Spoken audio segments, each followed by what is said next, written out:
"I pity you," she said. Julian Hastings, 9th Duke of Merrow, had been shaking hands in a garden for 40 minutes, and those were the first words spoken to him that afternoon that were not a condolence, an inquiry, or a soft, careful question about the harvest. He did not quite believe he had heard them. He had been standing at the edge of his Aunt Lavinia's rose walk with a cup of tea that he had not drunk. The cup had been placed in his hand by a slight young woman in a dove-grey dress who had not waited for him to thank her. She had simply set the saucer against his palm, folded the cup's handle toward his fingers, and taken a step back. Now she was looking at him with a steady, considering expression that contained neither deference nor flirtation, only a quiet, unembellished assessment, as if she had weighed a sack of flour. "I beg your pardon," Julian said. "I pity you," she repeated. "Your Grace." The "Your Grace" was perfectly timed. It arrived half a breath after the sentence it belonged to, so that it felt less like a courtesy and more like a correction, as if she had remembered, only at the last moment, that she was not permitted to address a duke without his title. Her voice was low and even, not insolent, not angry, merely clear. Behind her, through the white roses and the scatter of black-gloved mourners, someone was laughing. Someone else, the widow in heavy crepe, her face ruined, was weeping quietly into a handkerchief while her mother-in-law held her by the elbow. A spaniel had stolen a sandwich from the low buffet table and was being chased around the sundial by a small boy in a black jacket. Henry had died 6 months ago. Today was the memorial. Julian realized he had not moved in several seconds. "That," he said, "is an unusual thing to say." "Yes, Your Grace," she agreed. She was not pretty in the conventional sense. Her hair was a middling brown, pinned back tightly beneath a modest bonnet that had plainly been brushed that morning and brushed again. Her eyes were a clear light grey, set wide in an oval face. Her nose was small and neat. Her mouth, which was neither smiling nor tight, was wider than it should have been, and gave her face a strange, candid openness. Her dress was well made, but 3 seasons out of fashion. Her gloves had been mended at the seam on the right thumb. The second finger of her right hand was faintly stained with ink at the nail. And her bearing, he noted while he gathered himself, was not the bearing of a lady. Not the bearing of a servant either. Something between. The bearing of a person who had been taught to stand still so that other people could look at her without being made uncomfortable.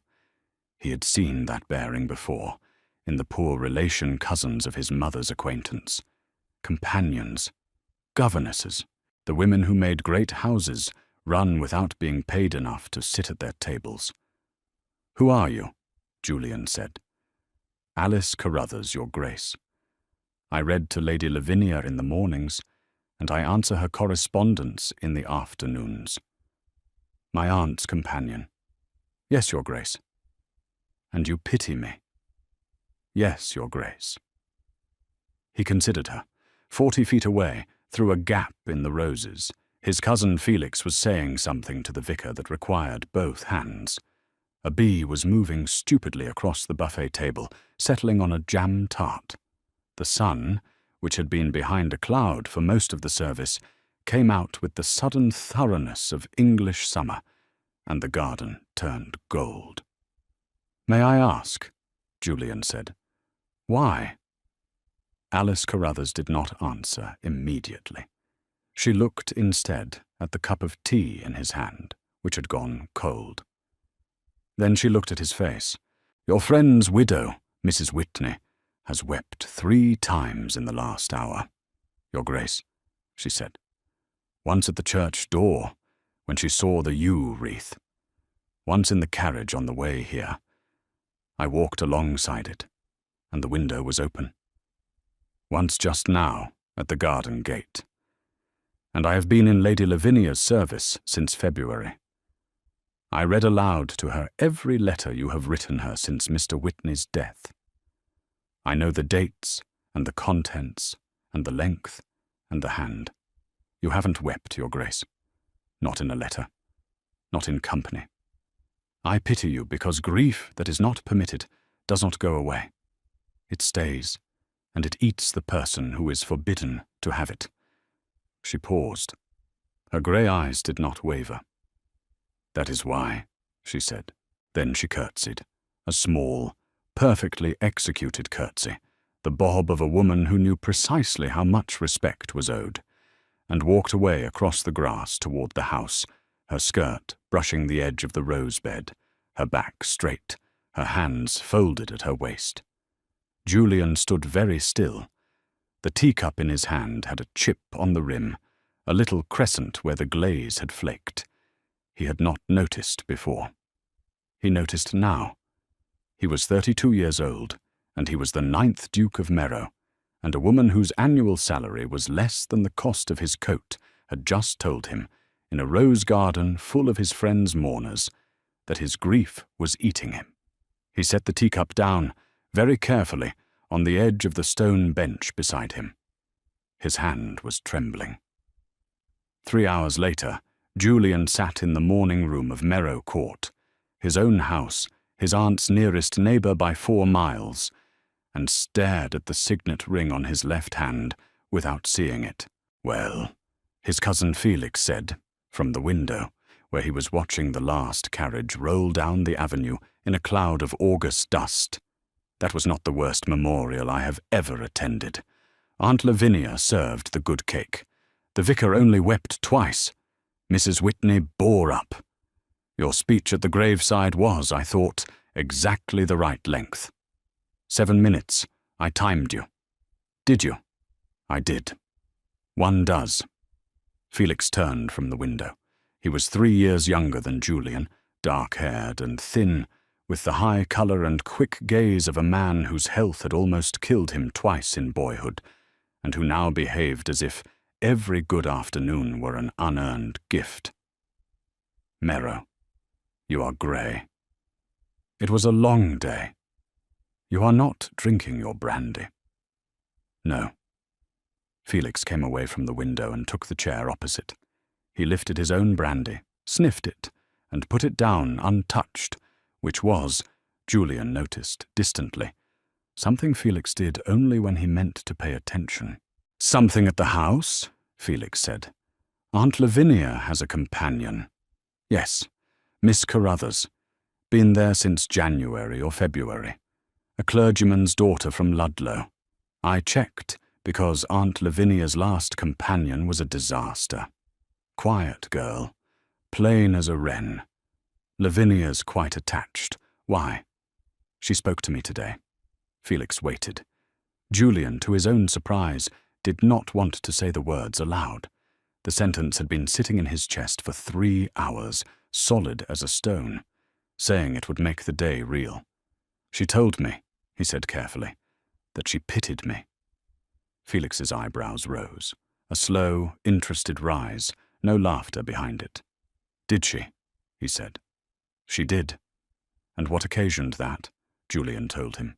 He told him in order, the tea, the curtsy, the grey eyes, the count of Mrs. Whitney's tears, the thing about the letters. When he was finished, Felix was no longer sitting. Felix was standing by the fireplace, staring down into the empty grate. Julian, Felix said, eventually, without turning around. She is not wrong. I know. You haven't wept. I noticed in February. I did not say. I know. We all noticed. I know, Felix. A long silence. The mantel clock ticked.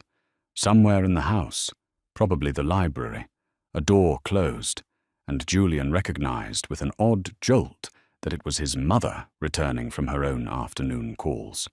He did not particularly want to see his mother this evening. Julian, Felix said again, and now he had turned to look at him. I thought you were managing. You have been punctual, efficient. You sat in Parliament in May and made a speech about the Corn Laws that cost you 4 friendships you will not get back for 10 years.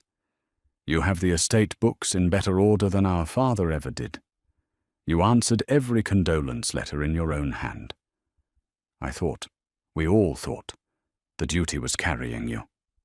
The duty is carrying me. No, Felix said quietly. The duty is eating you. That is not the same thing. The wren was right. Julian said nothing. The duty was eating him. He knew that, in the private part of his mind, he did not ordinarily visit. He had known it in Parliament, when he had stood up to speak and had felt, for a long, shocking moment, that he did not remember who he was. He had known it in the estate office at dawn, when his steward had told him some minor thing about a roof, and he had heard himself answer in a voice that did not belong to him. He had known it every time he had sat down at Henry's old writing desk in the library. Henry had liked that desk. Henry had come to Merrow Court 3 times a year since they were 8 years old, and had always written his letters from that desk, and had picked up a pen and written, efficiently and courteously, to Henry's widow. He had not once written to her as a man who had lost his friend. He had written to her as a duke who had lost a neighbour. Felix, Julian said. What should I do? Felix considered him for a moment. Then he said, Go and apologize to her.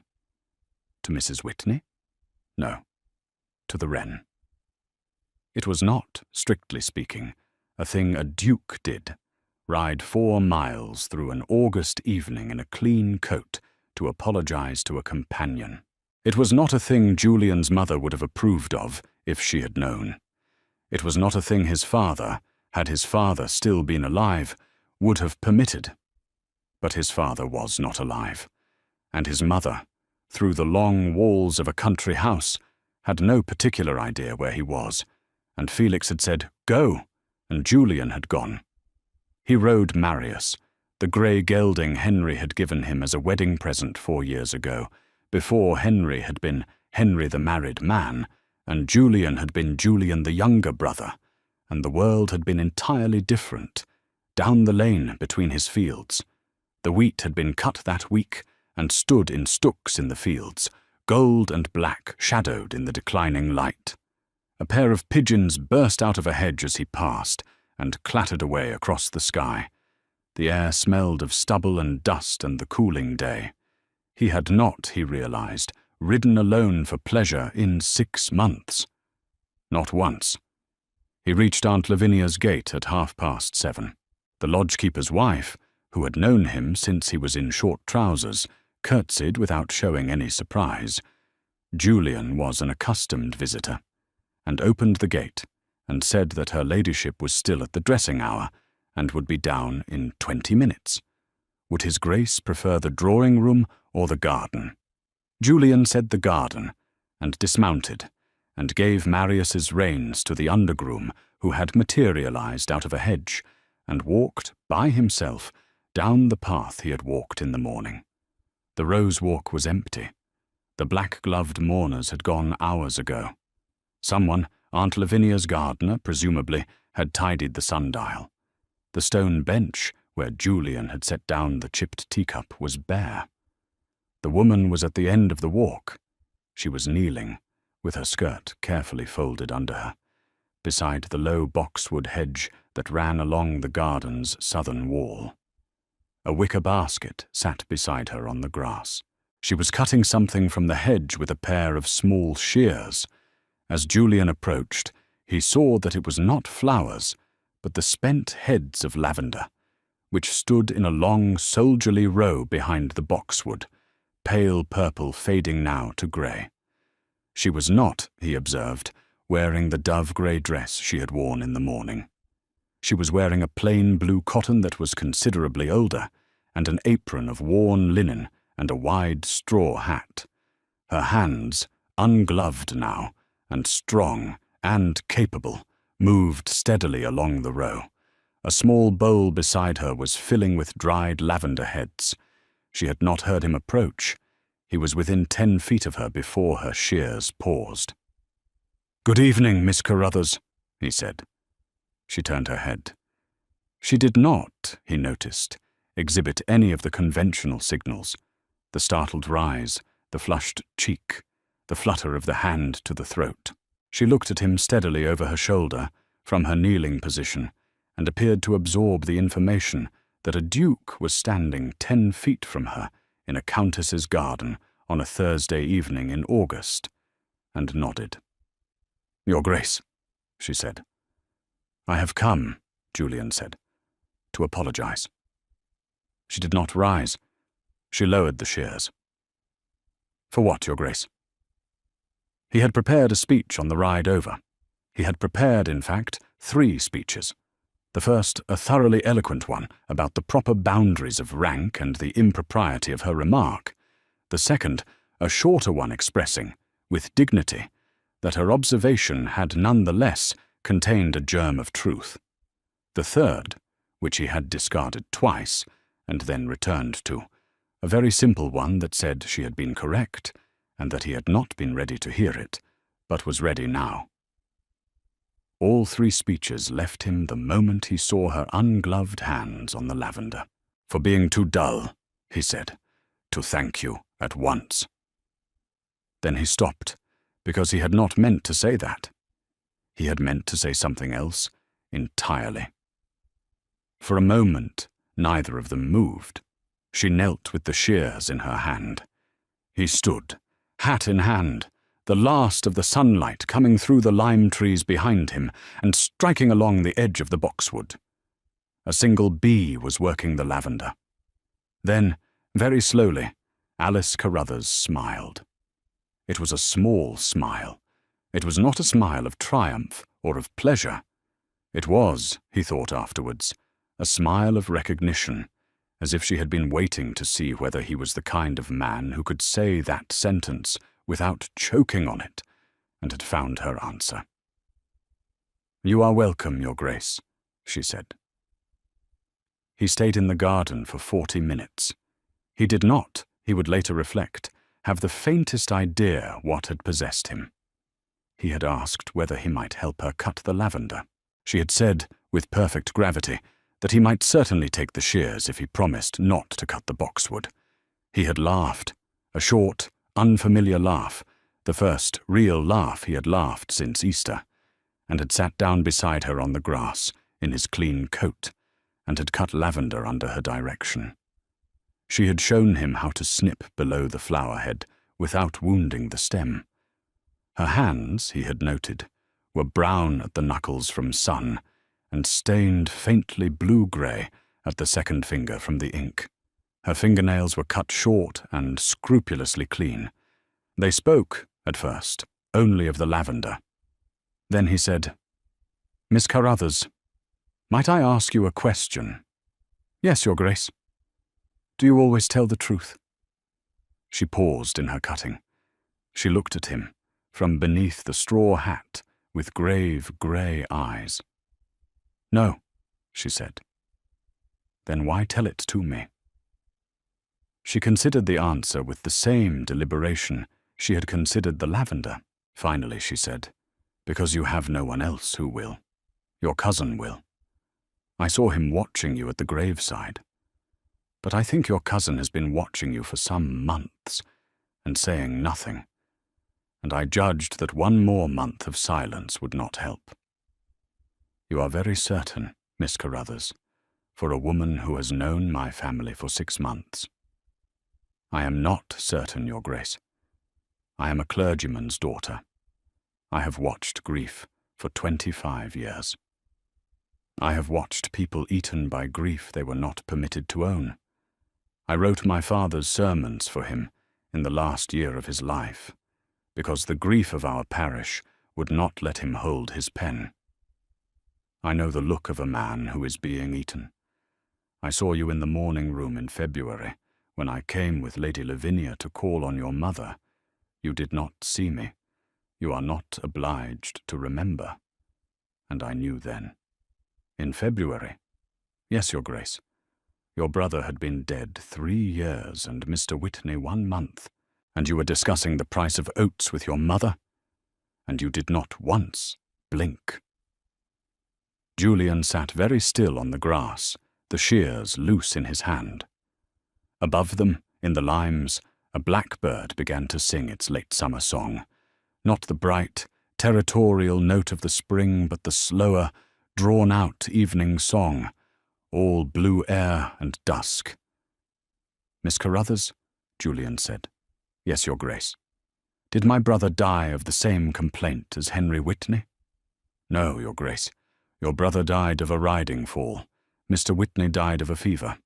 But your brother was 19, and Mr. Whitney was 29, and you were 23 and 29 respectively when each died, and a man may only carry 2 of those losses in silence for so long before something must be done about it.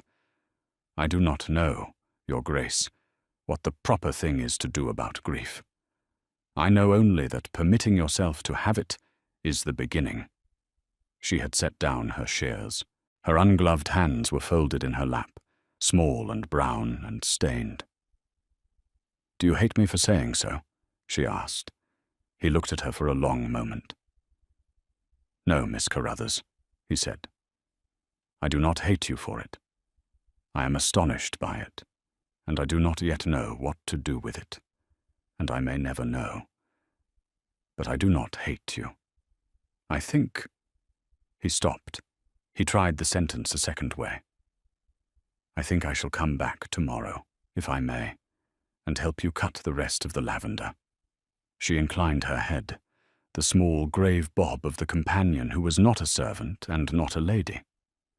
"I think Lady Lavinia will be honoured, Your Grace." Then she added, very dryly, "The lavender will be less so. It has survived for 32 years without the assistance of the Duke of Merrow." He laughed the second laugh of the evening. He came back the next day. He came back the day after that. He came back on a Sunday, after church, with the polite, unchallengeable excuse that he was visiting his aunt, and on a Tuesday, with an even more elaborate excuse involving a parcel his aunt had written about, and on a Wednesday, with no excuse at all. By the end of the second week, Lady Lavinia, who was 74, and who had watched 2 generations of Hastings men court women in her garden, had begun to take her afternoon naps with particular punctuality at 3 o'clock. She had also, on the Friday of the second week, rung for her maid, and, in the rattling, imperious voice she used only when she had made up her mind about a thing, ordered that a second sitting be added to the tea-tray whenever His Grace called, so that Miss Carruthers could sit down properly instead of pouring from the sideboard like a governess. Miss Carruthers had objected, quite politely. Lady Lavinia, who had not been objected to since 1798 and was not proposing to begin, had overruled her, quite politely. The second sitting was added. In that second week, Julian rode over to Aunt Lavinia's 7 times. He did not, the first week, touch Alice Carruthers. He did not, the second week, touch Alice Carruthers. He did, however, learn, slowly, as a man learns a language by hearing it spoken, that she was 25 years old, that her father, the Reverend Edward Carruthers, had died in April of the previous year, leaving her an annuity of £44 and no brother, that she had been companion to a Mrs. Felt in Ludlow for 6 months before coming to Lady Lavinia, that she preferred poetry to novels, but read whatever Lady Lavinia wanted read, that she took a walk every morning before breakfast along the lower meadow, regardless of weather, that she wrote, in a hand Lady Lavinia described as frighteningly legible, between 8 and 12 letters of correspondence a day, that she had never, in her 25 years, been further north than Chester or further south than Worcester, that her left stocking had once been darned in a manner his own laundress would have dismissed as amateur, at the ankle, and that when she laughed, which was not often, but which was startling when it happened, she laughed with her whole face, including her eyes, as if the laughter had taken her by surprise. He did not, he noted with dry, private humour, learn these things in order. He gathered them the way a man gathers lavender, a stem at a time along a row, bending down and rising again. And in the rose garden, in that second week, on the Wednesday, Alice Carruthers said something that Julian would afterwards identify as the exact moment the trouble began. They had been speaking of his brother. It was the first time he had spoken of Peter. He had not spoken of Peter to anyone, not once, since the 3 months of formal mourning had ended. He did not know why he was speaking of Peter now. He knew only that Alice had said something about her father, and he had said something back about Peter, and then he had heard himself telling her about the morning Peter had fallen, the horse coming home alone to the stable, the groom's white face, and Alice had not said, "Oh, or how dreadful," or anything of the kind. She had listened. She had looked at him with her clear grey eyes, and she had said nothing, and when he had finished she had said, "Your Grace, I wish I had known him." Julian stopped. The roses were browning now. It was the very end of August, and the garden smelled of sun-warmed stone and the last lavender, and faintly of apples from the kitchen orchard. "I wish you had," he said. Then he added, because it had been sitting under his breastbone for 3 weeks, "He would have liked you. He was 19 when he died. He was what I am not. He was quick. He laughed at things before other people had heard them. He read everything. He made our father laugh, which our father did not otherwise do. He made me laugh, which I had almost forgotten how to do, until you cut lavender beside me in a garden. He would have said, the moment he saw you, 'There is a girl who says exactly what she means,' and he would have liked you for it." Alice was looking down at her hands. Her hands, he noticed with an entirely separate part of his mind, were trembling slightly in her lap. "Your Grace," she said, "Miss Carruthers, I think we should speak of something else." "Yes." He looked at her.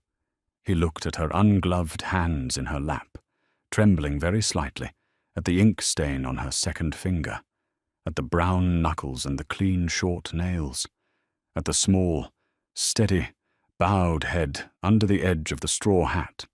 A woman who always told the truth. A woman who was afraid, now, of what the truth would be. "Miss Carruthers," he said. "Yes, Your Grace." "I will not," he said, "press you." "Thank you, Your Grace. But I will come back tomorrow." She did not raise her head. She nodded, once, a small nod to the grass. "Yes, Your Grace," she said. That evening, Lady Lavinia Hastings, the honourable widow of the 5th Duke's younger brother, Dowager Viscountess of Merrow by marriage, and, in her own estimation, the last living person in her family with any sense, put down her teacup, folded her hands on the arm of her wing-chair, and said, "Alice, come here." Alice had been reading aloud from Cowper. She set the book down on the arm of the sofa, marked her place with a blue ribbon, and crossed the hearthrug to stand beside her employer's chair. Her hands were steady. She had spent the evening practicing steady hands. "Yes, my lady. Sit down." Alice sat on the little needlework footstool by Lady Lavinia's knee. She folded her hands in her lap. A coal fell in the grate and sent up a small, bright shower. "Alice," Lady Lavinia said, "my nephew has been riding over to my house for the past 14 days. "Yes, my lady. He has not ridden over to my house more than 4 times a year since his brother's death." "No, my lady. He is in love with you." Alice went pale. It was a very small pallor. Lady Lavinia had made a small life's work of noticing pallors, but it was present. She did not, however, contradict the observation. "I am not in a position to encourage him, my lady," Alice said. "No," Lady Lavinia agreed. "You are not." "But I am." Alice looked up. Lady Lavinia studied her companion. The clergyman's daughter, in the 3-season-old dove-grey dress, with the ink stain on her second finger, and the light, steady grey eyes. And thought, not for the first time, that there were girls born into ducal families who possessed less of what a duchess required than this one had under her ordinary bonnet. "Listen to me, Alice," Lady Lavinia said. "I am not proposing to rush you. I am telling you what I see and what I intend to do about it. My nephew has been grieving for 3 years. He has been grieving correctly, in the sense that my sister-in-law approves of the manner, and incorrectly, in the sense that a living man ought to be able to laugh and weep and be cross about the price of oats. You have, in the space of a fortnight, persuaded him to do 2 of those 3 things, and I have some hopes of the 3rd. I am not about to permit my sister-in-law, or her very clever fool of a nephew Cecil, or any combination of the ducal household of Merrow Court, to drive you out of my house before he has finished the work he is plainly doing. Do you understand me? My lady. Further, Alice, if the question ever arises, and it may, my dear, it may, of what dowry you can bring a man like Merrow, you may tell him, from me, that when I die, I mean to leave you this house." Alice stared. "My lady," she said, "you cannot." "I can. I have. The papers have been with my solicitor for a fortnight. I did not quite know why I had done it. I am an old woman, and I am permitted a whim. I know now why I did it. You are not to tell anyone. You are, however, to know it." The fire ticked.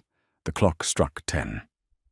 Alice Carruthers, who had not wept in the garden when the Duke of Merrow had told her about his brother, wept now, very quietly, into her folded hands. Lady Lavinia, who had in fact been weeping privately on and off for 6 years, since the death of her husband, permitted the tears without comment. She handed Alice a handkerchief. She waited. "My lady," Alice said at last, into the handkerchief. "I have not. I have never. Of course you have not. You are 25, and your father was a country clergyman, and you have read too much poetry and not enough malice. Nobody of that description has been in love before. One does not mistake the real thing for the clumsy approximations by which one prepared for it." Alice gave a watery half-laugh. "Now," Lady Lavinia said, "finish Cowper, and tomorrow, when my nephew calls, you will have tea with him on the West Terrace instead of the East. The West Terrace is better lit, and I wish to see his face when he looks at you." 2 obstacles stood between Julian Hastings and any arrangement that might, in the language of country drawing-rooms, come to something. One was his mother. The other was his cousin, Cecil. His mother he had expected. Cecil he had not. His mother, the Dowager Duchess of Merrow, who had been Chatelaine of Merrow Court for 37 years, and who still woke at 6 and ordered the day's dinner from memory, was a handsome, watchful, entirely formidable woman of 61, whose sole remaining life's work, since her husband's death and her elder son's death and her surviving son's inheritance, was to see Merrow married well. In her private vocabulary, married well meant A, to a woman whose family was already at court, B, to a woman whose settlement would clear the minor mortgages on the southern farms, and C, to a woman who would not, in any company, require a footnote to be explained. Alice Carruthers would require at least 2 footnotes. He was prepared for his mother. He was not prepared for Cecil. Cecil Hastings, second cousin, not first, was 34 years old, the son of Julian's father's dead elder brother, by an imprudent second marriage, and, through a quirk of settlement that neither Julian nor Felix had quite understood until they were grown men, the legal heir presumptive to Merrow until Julian produced a son. If Julian died without issue, Cecil got the duchy and the house, and the portraits, and the Ashwick farms, and the London house, and the stripes on the library chairs. Julian had always, with the vague, unexamined generosity of a younger brother who assumed his elder brother would live forever, and then, after the fall, with the vague, unexamined generosity of a second son who had not wanted the thing in the first place, been pleasant to Cecil. He had invited him at Christmas. He had been godfather to Cecil's 2 children. He had been seen, by the respectable world, to regard him with affection. Cecil, Julian was beginning to understand, had not quite been of the same mind. Cecil arrived at Merrow Court on the morning of the second Saturday, 3 weeks after the lavender, without warning and with considerable luggage. "I heard you were somewhat pulled down, Merrow," he said, shaking his cousin's hand in the hall, while a footman hauled 2 portmanteaus and a dressing case up the main stair. "I thought I had better come and keep you company. Gussie sends her love. The girls are at the seaside with Gussie's mother, so I am quite at leisure.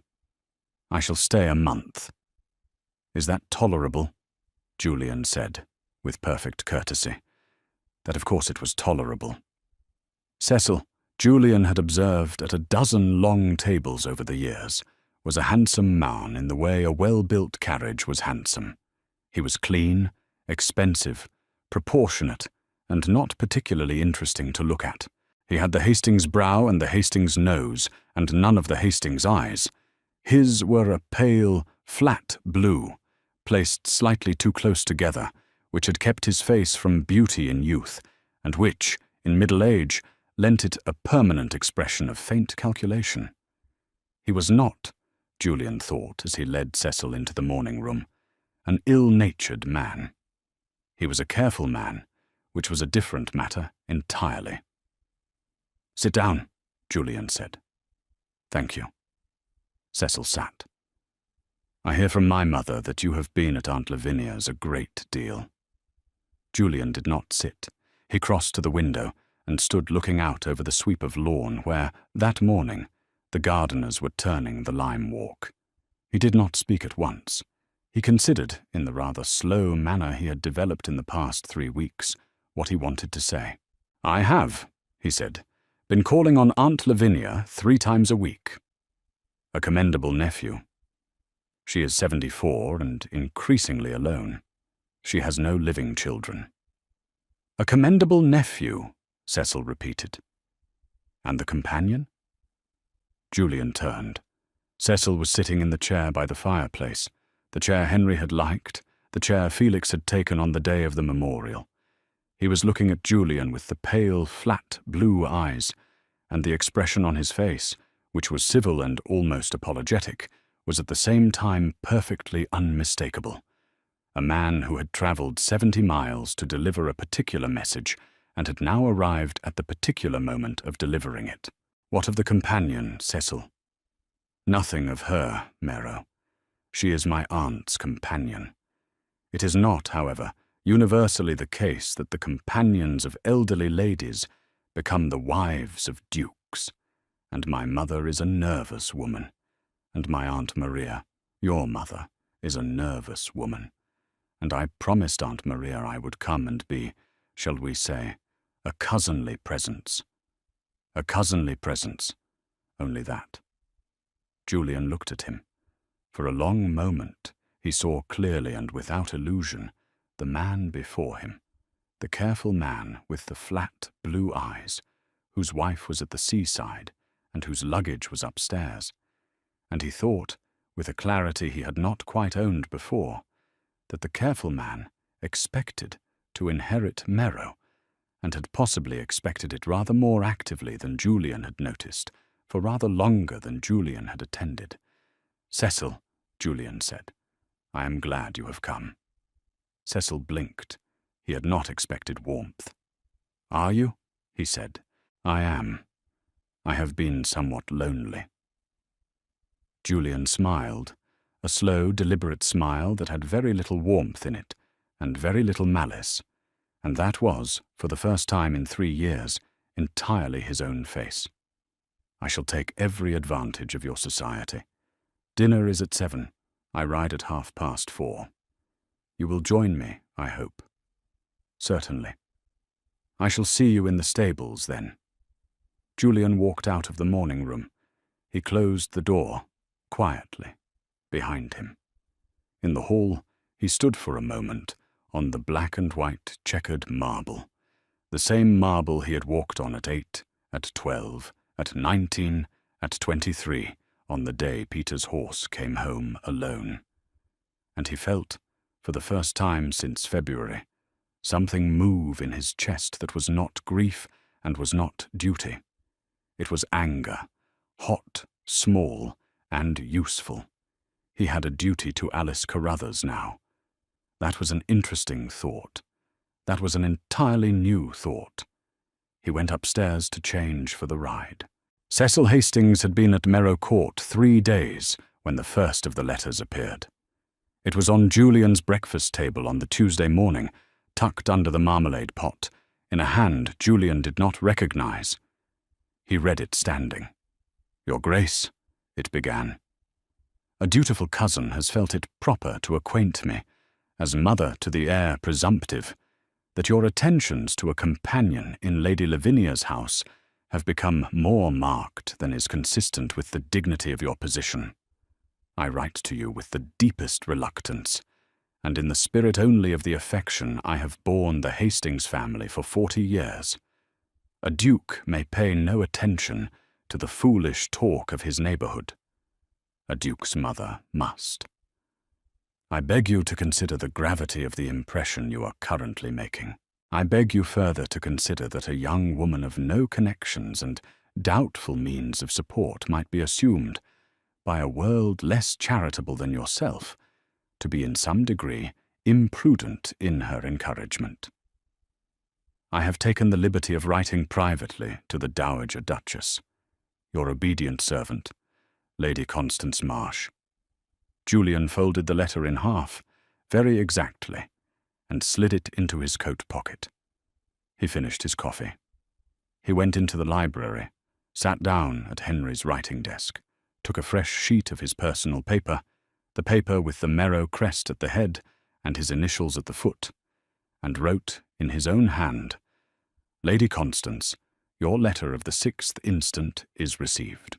I shall answer it by observing, first, that no young woman in Lady Lavinia's employment has, by any action of hers, encouraged anything improper.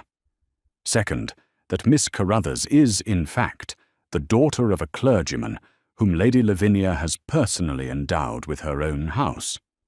Third, that I am 32 years of age, I am the Duke of Merrow, and I am capable of assessing the dignity of my own position without the assistance of my cousin, Cecil's mother-in-law.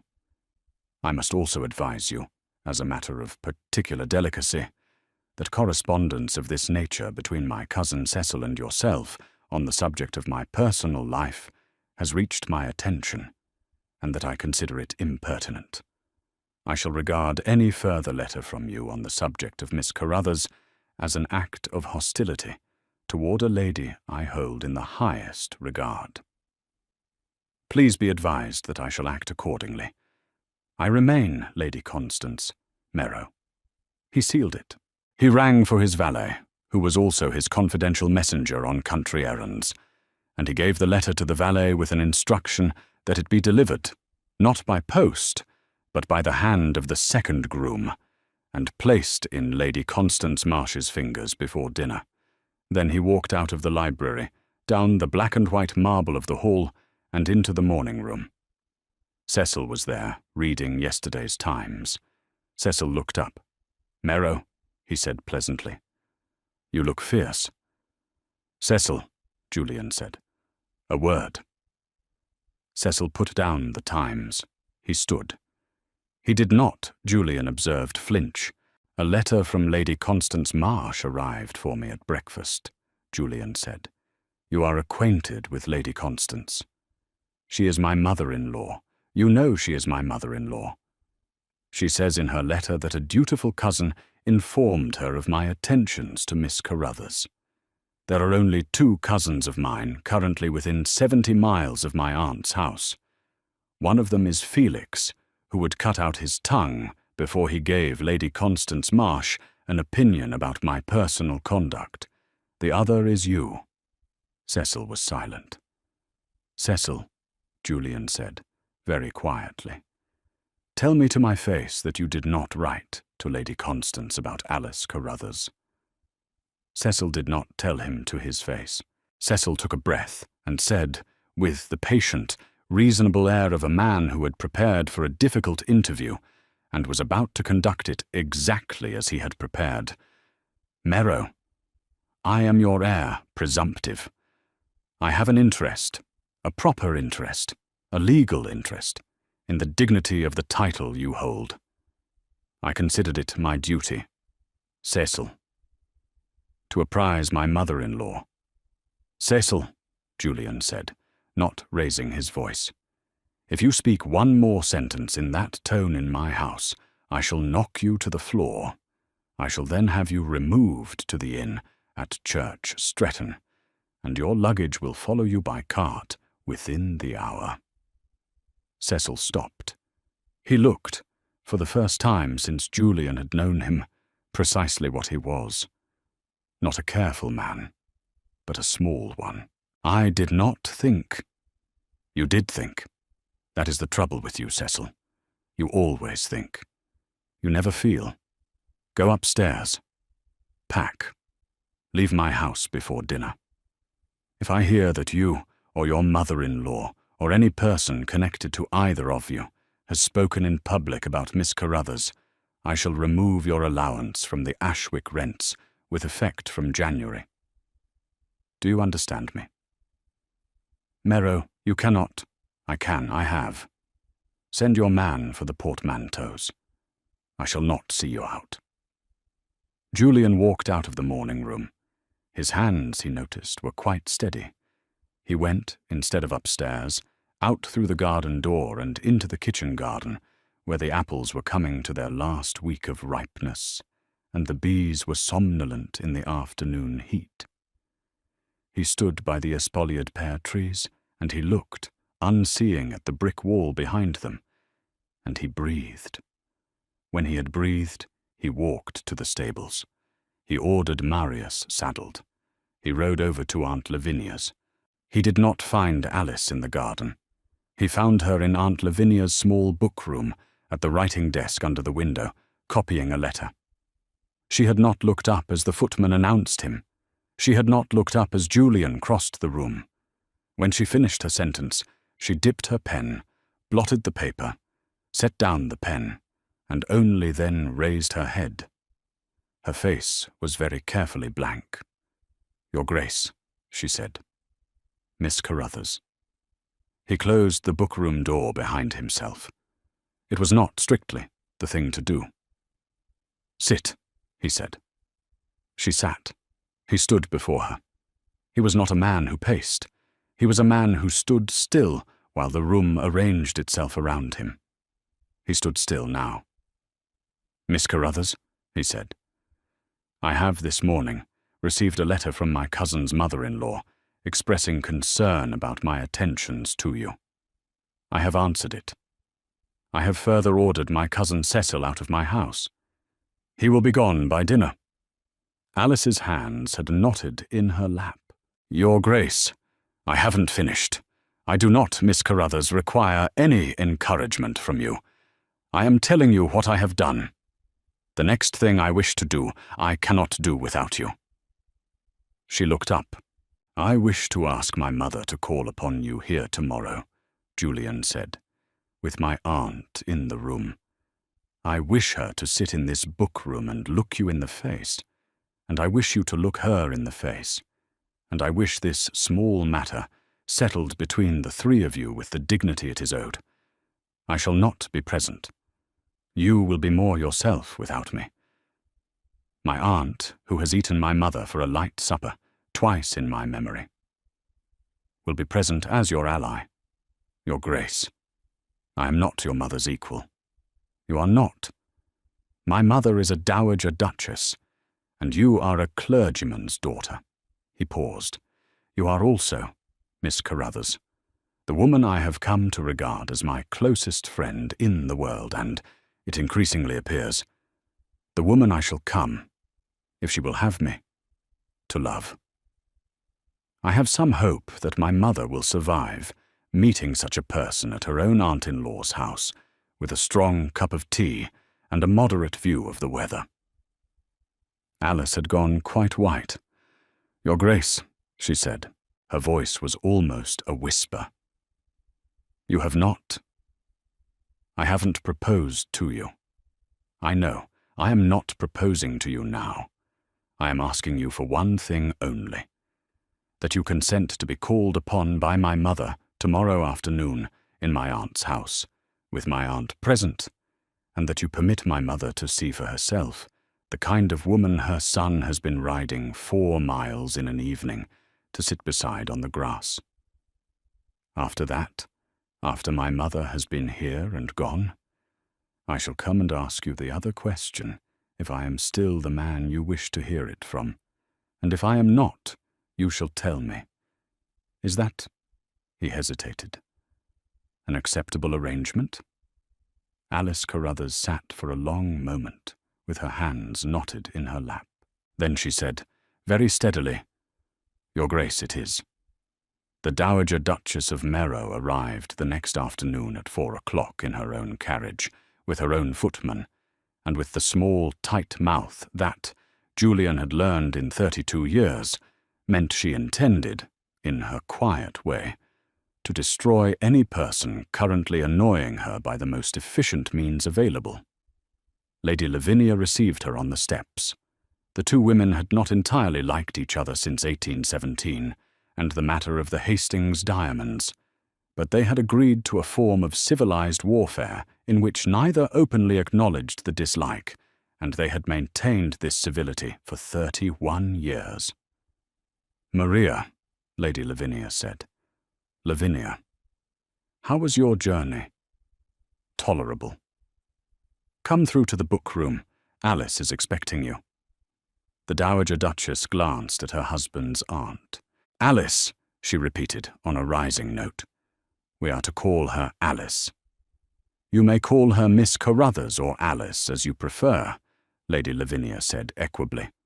"I call her Alice because she has lived under my roof for 7 months, and has saved my constitution at least twice weekly, and because I am, Maria, 74 years old, and have not lately been in the habit of observing the forms with people I respect. You will call her Miss Carruthers. Come." She led the way into the book room. Alice was standing behind the writing desk. She was wearing the dove-grey dress. She was not trembling. She had folded her hands in front of her. She looked, Lady Lavinia thought with a small private pulse of satisfaction, entirely unremarkable. A clergyman's daughter in a 3-season dress with ink-stained fingers, and also entirely, unanswerably dignified, as if she had arrived at the conclusion that a duchess was a woman like any other woman, only more of her, and had adjusted her expectations accordingly. "Miss Carruthers," the Dowager Duchess said. "Your Grace," Alice said. She did not curtsy. She inclined her head. Lady Lavinia sat down with a small, carefully pleased creak of silk. Tea was poured. The Dowager Duchess, Lady Lavinia observed over the rim of her cup, took 3 sips of her tea and 2 full breaths before she fired her opening salvo. Maria had always been a careful woman in an engagement. "Miss Carruthers," the Dowager Duchess said, "I understand that my son has been visiting my sister-in-law very frequently in the last 3 weeks. "Yes, Your Grace." "And that you have been present at most of those visits." "Yes, Your Grace." "Miss Carruthers, may I ask you a direct question?" "Please, Your Grace." "Are you an ambitious woman?" Alice Carruthers considered the question. She looked for a moment down at the cup of tea in her hands, which was the one with the chip on the rim. The same cup Julian had noticed on a later visit. Lady Lavinia's housekeeper had, he suspected, begun to set it aside for her out of a quiet, companionable sense of belonging. Then she looked up. "I have some ambition, Your Grace," Alice said. "I am ambitious, for the next 10 years, to be a steady reader to a lady in her old age, and after that I should be glad, if God permits, to be a steady reader to my own books in a small cottage somewhere. I wish to live in a place where I am not afraid of being turned out. I wish to write 20 letters a day in a frighteningly legible hand, as my late employer, Mrs. Felt, used to say.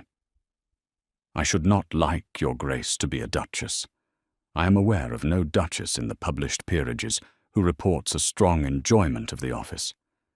But if you are asking me, Your Grace, whether I have pursued your son, I have not pursued your son. I told him, 4 weeks ago, in this garden, that I pitied him. He had not expected that, and I had not intended to say it, and we have been, in the weeks since, working out between us what a man does after a woman has said such a thing to him. That is the whole of my ambition in this matter, Your Grace." There was a small, astonished silence. The Dowager Duchess of Merrow set down her teacup. She looked at Lady Lavinia. Lady Lavinia, without allowing a single muscle in her face to move, looked back. "Lavinia," the Dowager Duchess said after a measured pause. "Yes, Maria. I do not like this at all. I did not expect you to. She is not at all what I have been imagining. I expect she is not." The Dowager Duchess picked up her teacup. She looked at Alice. Alice had folded her hands again. She was looking, not at the Dowager Duchess, but at the small, steady dance of light on the turkey carpet. She was not afraid. She was simply, as always, at rest within herself, an economy of body that the Dowager Duchess, who had spent 61 years holding herself rigidly upright for the pleasure of other people, suddenly found herself recognizing. "Miss Carruthers," the Dowager Duchess said. "Yes, Your Grace." "Did you really tell my son, in my sister-in-law's garden, that you pitied him?" "I did, Your Grace." "And has he not wept yet?" "I understand," Alice said carefully, "that he has wept twice, Your Grace. Once at his cousin's house in Dorset in September, when an old groom asked him, casually, how he had borne the loss of his brother. And once in his own library last Thursday, when he was writing a letter." A longer silence. The Dowager Duchess looked, for a moment, very tired.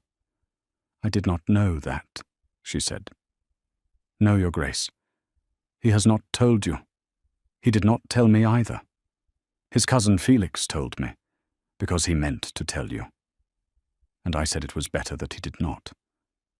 The Dowager Duchess set her cup down and pressed for a single instant the back of her hand against her eyes. "Maria," Lady Lavinia said, quietly. "Another cup." "Please, Lavinia." Another cup was poured. The Dowager Duchess drank her second cup of tea slowly. Then, with an odd, almost shy quickness, she looked at Alice again. "Miss Carruthers," she said, "forgive me a rudeness.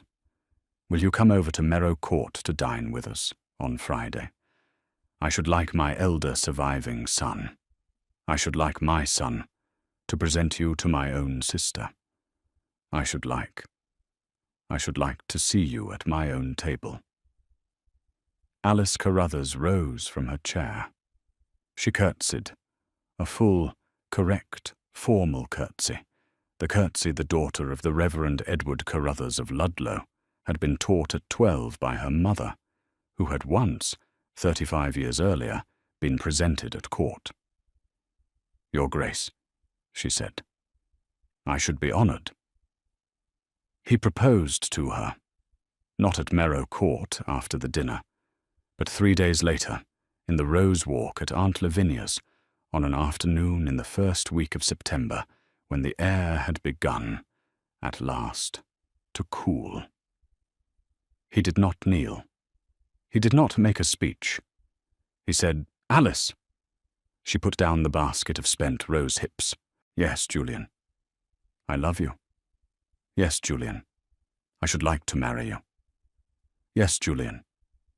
Then, because he had just, at last, cried in earnest, a small, shaking cry in his aunt's rose garden, in full view of the lime trees and the last bees on the boxwood, she stepped forward and took his hand, and held it very firmly between both of her own small, ink-stained, capable hands, and said, "It is all right. It is all right. I am not leaving you. Cry." And she did not let go. They were married on the 1st of October in the small parish church at Lavinia's village, with Felix standing as Julian's groomsman, and Lady Lavinia standing, in a manner that was quite against the form, as Alice's, because Alice had no one else to stand for her, and Lady Lavinia had been unable to tolerate the idea of any other person performing the office. The church was filled with the whole village, and with the Merrow tenantry, and with exactly 14 of the Dowager Duchess's most important relations, and with no one from Cecil Hastings' side of the family at all. Cecil, by the 1st of October, had been reinstated at Merrow Court, with a reduced allowance and a written understanding. He and Gussie had attended the dinner at Merrow Court the previous week, with the perfect good manners of people who had learned, belatedly and expensively, what dignity really cost. Gussie, who had grown up under Lady Constance Marsh's roof and had some private opinions about her mother's letter-writing habits, had surprised everyone by embracing Alice in the hall of Merrow Court with a quite spontaneous warmth. Cecil, watching, had looked, for perhaps the first time in his life, like a man who was reconsidering himself. At the wedding breakfast, Lady Lavinia made the only speech. It lasted 40 seconds. She said, "I asked Alice to come to me last February, when I was a tiresome old woman, and my previous companion had decamped with my best brooch. I write now, at 74 years of age, that she was the second most useful thing I ever brought to this house in my life. The first was her husband's great-grandfather, whom I married. I give her today to a man whose aunt has outlived more of his family than is strictly decent, and who has the great good fortune to be sustained in her old age by the thought that her nephew has finally done something sensible. Merrow, drink your wine. Alice, drink yours. The rest of you, drink too." She sat down. Julian Hastings, 9th Duke of Merrow, drank his wine. 6 months later, in the first warm afternoon of April, Julian came into the little book-room at Merrow Court, the room his wife had chosen, over the larger drawing rooms, as her working room, and found her at the writing desk under the window. She was copying out a letter. Her second finger was stained blue-grey at the nail. Her hair was pinned back beneath no bonnet at all, in a soft, heavy coil at the nape of her neck. She had grown, in the 6 months of being Duchess of Merrow, not more ornate, but more plainly herself, a woman who moved through her rooms with the economy of a woman who had learned her house and could be trusted to run it. Her inkwell had been refilled that morning. Her pen was steady. On the desk beside her was a cup of tea, which she had allowed to go cold, the cup with the chip on the rim. She had brought it with her, quietly, from Aunt Lavinia's, and had placed it on her desk on the first day of her occupation, and had used it, in the 6 months since, as her personal cup. Lady Lavinia, on being informed, had laughed for 10 minutes. Julian stood in the doorway and watched her. He watched her because, in March, in London, his mother had finally, on her own account, told him that she thought Alice the most unexpectedly remarkable thing that had happened to the Hastings family in a generation, because Felix, on a Thursday 3 weeks ago, had remarked, with the mild surprise of a man confirming an improbable hypothesis, that Julian was again the brother he remembered from childhood, because Lady Lavinia, on the day before, had sent a note from her house saying only, The boy is restored. Thank you, because Henry Whitney's widow, on a visit at Christmas, had wept a second time in Alice's arms and had said she was glad. She was so glad. She had been afraid nobody in the Hastings household had been glad of anything for 4 years. Because Alice Carruthers had looked at him across a rose garden 6 months before and had told him the truth. She looked up now. Her clear grey eyes met his over the writing desk. "Julian," she said. "Alice, you are watching me again." "I am." She set down her pen. She smiled, the smile she kept for him, the slow, whole-faced smile that in the early weeks had arrived so rarely that he had counted each occurrence. "Have you come to do the accounts with me, Your Grace?" "No, Alice." "Then what have you come for?" He crossed the room. He came round the writing desk. He bent, and he picked up the chipped cup from the edge of the blotter, and he set it carefully on the other side, out of the way of her papers. He took her ink-stained hand. "I have come," he said, "to tell you something." "Yes." "A little over 6 months ago, on the 14th of August of last year, in your garden, I was standing in my aunt's rose walk, and a woman whose name I did not yet know told me that she pitied me. Do you remember?" "I remember, Julian." "You could not have known, Alice, because I could not have told you, because I could not then have told myself that it was the first thing any person had said to me in 3 years that was true. You took it on yourself to say it to me. You are a clergyman's daughter, and I am a duke, and you said the one thing that nobody else would have said that would persuade me to live. I could not thank you then, because I didn't yet understand. I have come now. On the 14th of every month, for the rest of my life, I intend to come into this book room where you work, and thank you for it." Alice Carruthers, Duchess of Merrow, who had almost never wept until her marriage, and who, in the 6 months since, had wept rarely and well, sat very still at her writing desk. The April light came through the window and fell across her ink-stained hand. "Julian," she said. "Yes." "I will make you a bargain." "Yes." "You will come in here on the 14th of every month, and I will not require you to say a single word of that speech ever again, because it is a foolish speech, and I have heard better. You will come in here on the 14th of every month, and you will sit down in that chair opposite me, and we will drink our tea together, and you will tell me, without speeches, something small you have done in the past month that makes you glad. That, Julian Hastings, is what I should like for the rest of my life. Not to be thanked, to hear you glad." Julian Hastings, 9th Duke of Merrow, who had been a man for whom joy had for 3 years been a technical impossibility, set his other hand over hers on the blotter. "Alice," he said. "Yes, I am glad today," he said. "Tell me. I rode Marius out to the lower meadow this morning, and a lark came out of the hedge. It went up, and I watched it, Alice. I watched it go. I did not remember anything. I did not perform anything. I watched a lark. That is what I came to tell you." She lifted his hand to her mouth, and she kissed his knuckles, once quietly, and she set his hand down again upon the blotter, and she smiled up at him. "Julian Hastings," she said, "I love you." "I know," he said.